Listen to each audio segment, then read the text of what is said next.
Semua, selamat datang di channel YouTube Ben Rafa Official. Pada video kali ini saya akan membahas mengenai keselamatan menurut pandangan gereja mula-mula atau gereja ortodoks. Gereja ortodoks senantiasa percaya bahwa Allah itu kasih, maka Ia adalah Maha Kasih seperti yang dicatat Rasul Yohanes pada ayat 1 Yohanes 4 ayatnya ke-10. Di situ tercatat bahwa inilah kasih itu, bukan kita yang telah mengasihi Allah, tetapi Allah yang telah mengasihi kita dan yang telah mengutus anaknya sebagai pendamaian bagi dosa-dosa kita. Pengajaran yang paling baik tentang keselamatan adalah seperti yang disampaikan oleh Bapak Gereja Ortodoks, yaitu Jana Suci Maximus Sang Penyaksi Iman, yang mengatakan bahwasanya manusia sebenarnya telah kehilangan gambar kemuliaan Allah, seperti yang dicatat dalam Roma 3 ayat yang ke-23. Karena semua orang telah berbuat dosa dan telah kehilangan kemuliaan Allah. Manusia telah melenceng dari fitrah azalinya, dan dikatakannya bahwa ketika manusia tidak taat pada kehendak asli Allah yang menjadikannya kekal, Allah tidak serta memuaskan kehendaknya untuk memusnahkan umat manusia dan kosmos yang telah jatuh oleh penyelewengan Adam. Allah tidak serta-merta memusnahkan kosmos, tapi menciptakan ulang dalam gereja melalui ketaatan Kristus. Demikianlah gereja mula-mula menolak keras pemisahan antara ajaran keselamatan dan eklesiologi. Oleh karena itu, gereja ortodoks menolak pandangan yang dianggap masih terpenjara dalam kerangka konsep yuridis, bahwa kurban salib Kristus sebagai pembayaran ganti kejatuhan manusia akibat dosa sebagai pemuas keadilan ilahi. Sehingga wajah garang Allah selalu dikesankan mengancam setiap orang untuk jangan berbalik dari ketaatannya. Yang terlupa dari pandangan ini adalah ajaran tentang rahmat, dalam hal ini lewat karya tiada akhir dari Kristus yang mengembalikan gambar kemuliaan pada diri manusia.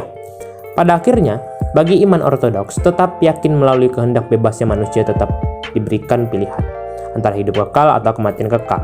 Sehingga hidup kekal dimaksudkan adalah keadaan manusia yang berlaku menurut standar ilahi lewat pengalaman teosis. Sementara kematian kekal dimaksudkan adalah keadaan manusia yang menolak rahmat kasih Allah, sehingga kasih itu dirasakannya sebagai panas api murka Allah, yaitu api neraka. Gereja ortodoks selalu meletakkan tujuan hidup Kristiani itu sebagai kepercayaan kepada pengembalian fitrah asali manusia yang diciptakan Allah, yaitu kondisi dan situasi manusia yang segambar dan serupa dengan Allah, seperti yang dicatat dalam Kejadian 1 ayat 26. Karena ketidaktaatan manusia jatuh dalam dosa dan akibatnya manusia tidak berpotensi untuk kekal lagi. Manusia didera sakit penyakit, mengalami ketergantungan pada kebutuhan duniawi materi, atau lapar dan haus, merasa khawatir akan hari esoknya, dan yang paling utama mengalami kematian itu sendiri. Seperti yang tercatat dalam Roma 6 ayat yang ke-23.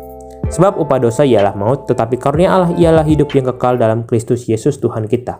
Demikianlah manusia yang telah jatuh itu, yang hanya oleh kesetiaan dan keadilan Allah berusaha untuk dikembalikan lagi gambar dan rupanya melalui gambar yang dan rupa sejati Allah, yaitu Yesus Kristus sebagai inkarnasi firman Allah. Melalui contoh dan pengajaran hidup Kristus dengan model ketaatannya pada kehendak Bapa, yaitu Ia mau menyerahkan hidupnya melalui kewafatannya di kayu salib dan dengan kebangkitannya setelah 3 hari. Yesus mengalahkan kuasa kematian akibat dosa itu. Serentak dengan dikalahkannya kematian itu, maka Kristus mengembalikan lagi potensi manusia itu untuk hidup kekal. Potensi adalah sesuatu yang memungkinkan, asalkan dilatih dan diarahkan. Demikian pula potensi hidup kekal, itu dapat diarahkan untuk benar-benar hidup kekal. Apa sebenarnya yang menghalangi potensi itu terrealisasi?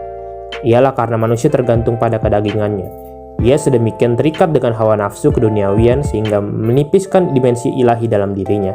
Tuhan Yesus berkata, kerajaan Allah itu ada dalam dirimu, itu berarti manusia memiliki dimensi ilahi. Dimensi yang mengatasi alam kebendaan, dimensi yang tidak takluk oleh kefanaan, dimensi untuk hidup kekal itu sendiri. Itulah sebabnya Kristus selalu mengatakan jangan mencintai dunia ini, jangan bergantung pada kemegahan semua yang ditawarkannya, dan terutama jangan menyembah mahmun atau kekayaan. Sebaliknya Kristus menekankan latihan rohani, berdoa, berpuasa, berbuat kebaikan, dan terutama memperlakukan kasih kepada sesama manusia. Semua hal itu adalah upaya penyangkalan diri, penyangkalan ego, penyangkalan dunia. Selama kita tidak mengosongkan diri, maka kita belum siap bagi kerajaan Allah, dan karena pengosongan diri butuh untuk bisa memasuki dan mengambil bagian dalam kodrat ilahi atau teosis.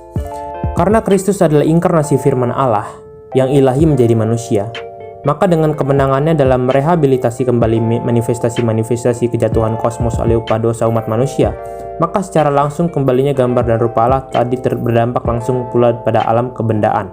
Dengan berjayanya dimensi ilahi sebagaimana yang diperagakan oleh Yesus, maka Ia mengadakan roti sebanyak, Ia bisa memberikan makan pada 5.000 orang. Ia menyembuhkan sakit penyakit, ia mengusir roh-roh jahat, dan bahkan yang terbesar ialah mengalahkan kematian itu sendiri. Semua itu bisa juga dilakukan oleh manusia lain, asalkan kita mau menyangkal diri, melatih di kedisiplinan rohani, berpuasa, pendek kata melakukan segala sesuatunya untuk memberi diri menjalani hidup asketik.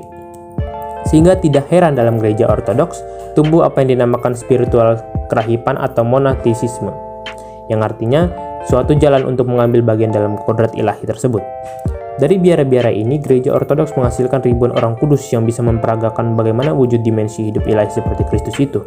Mereka bisa menyembuhkan penyakit, bisa mengusir roh-roh jahat, dan bahkan membuat mujizat besar. Mereka memiliki raga yang melayang hingga seolah-olah seperti malaikat, bahkan bercahaya seperti Kristus sendiri dalam peristiwa transfigurasi, yaitu memancarkan kemuliaan Allah. Inilah yang menjadi dasar teologi adikodrati dalam iman ortodoks, yaitu hagiologi atau orang-orang kudus yang tidak bisa dipisahkan dari ajaran soteriologi, sakramentologi, dan eklesiologi itu sendiri. Iman ortodoks tidak menyembah orang-orang kudus, tetapi meneladani contoh hidup orang-orang itu sendiri, sebagaimana mereka telah meneladani Kristus itu sendiri. Terima kasih telah menonton video ini. Jangan lupa untuk subscribe, share, dan like video ini apabila kalian menyukai video ini. Terima kasih, Tuhan Yesus memberkati. Bye-bye.